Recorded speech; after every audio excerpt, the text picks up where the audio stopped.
নমস্কাৰ বন্ধু বান্ধৱীসকল, আজি 4 জুলাই পুৱাৰ ডাঙৰ খবৰখিনি আপোনালোকে জানি লওক যে ৰাজ্যত আমাৰ অসমত বহুত বানপানী হৈ আছে। তো বানপানী হোৱা লোকসকলৰ বাবে ভাল খবৰ যে তেওঁলোকৰ যদি ঘৰ দুৱাৰ ভাঙিছে বা পানীত উটি গৈছে তেওঁলোকৰ বাবেও ভাল খবৰ যে আপোনালোকৰ একাউণ্টত কি হ'ব, টকা সোমাই যাব। তো চব মানে ডিষ্ট্ৰিক্ট ৱাইজ বিধায়কক মানে দায়িত্ব দি দিছে আপোনালোকৰ একাউণ্টত আগষ্টৰ ভিতৰত 15 আগষ্টৰ ভিতৰত কি হ'ব, টকা সোমাই যাব।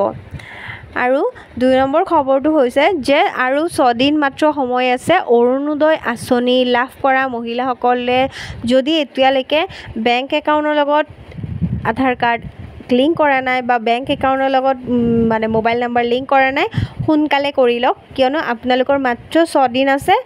অৰুণোদয় আঁচনি বৃদ্ধ পেঞ্চন দুয়োটাই একেবাৰে সোমাব।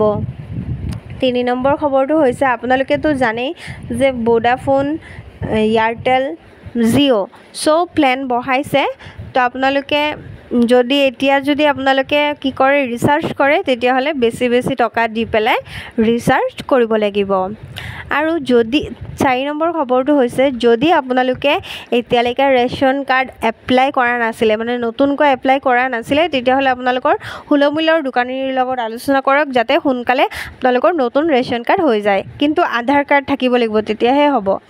আৰু 5 নম্বৰ খবৰটো হৈছে আপোনালোকে যদি এতিয়ালৈকে KYC কমপ্লিট কৰা নাই তেতিয়াহ'লে সোনকালে কৰি লওক। আজি মাত্ৰ 3 তাৰিখ আৰু 7 তাৰিখলৈকে লাষ্ট ডেট আছে। 7 তাৰিখৰ ভিতৰত আপোনালোকে কি কৰক, KYC কমপ্লিট কৰক।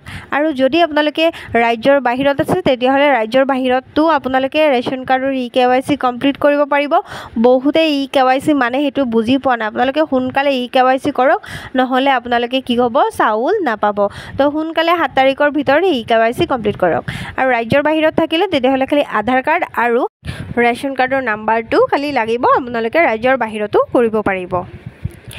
আৰু সোনকালে KYC কমপ্লিট কৰক। আশা কৰোঁ মোৰ ভিডিঅ'টো ভাল লাগিছে। ভাল লাগিলে লাইক, কমেণ্ট, শ্বেয়াৰ কৰিব, চেনেলটো ছাবস্ক্ৰাইব কৰিব। ধন্যবাদ।